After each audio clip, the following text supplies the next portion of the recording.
அஸ்ஸலாமு அலைக்கும் வரஹ்மத்துல்லாஹி வபரகாத்துஹு. ஹஸரத் அபூ ஹுரைரா ரலியல்லாஹு அன்ஹு அவர்கள் அறிவிக்கிறார்கள், நாயகம் ஸல்லல்லாஹு அலைஹி வஸல்லம் இடத்திலே ஒரு கேள்வி கேட்கப்பட்டது.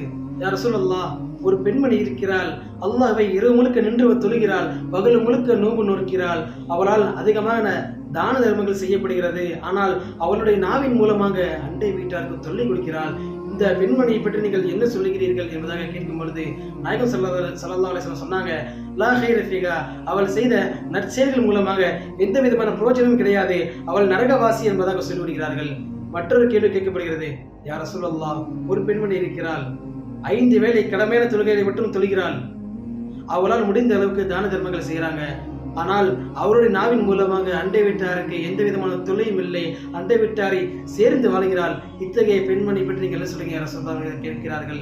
நாயகம் ஸல்லல்லாஹு அலைஹி வஸல்லம் சொல்றாங்க, அவள்தான் சொர்க்கவாதி என்பதாக நாயகம் ஸல்லல்லாஹு அலைஹி வஸல்லம் சொல்கிறார்கள். எனவே கண்ணியமானவர்களே, நாம் வாழும் காலகட்டத்திலே அண்டை வீட்டாரோடு சேர்ந்து வாழ்ந்து அல்லாஹ்வுடைய பொருத்தத்தை பெற்ற நல்ல அடியார்களாக அல்லாஹ் உங்களையும் என்னையும் ஆக்கி அருள் புரிவானாக. அஸ்ஸலாமு அலைக்கும்.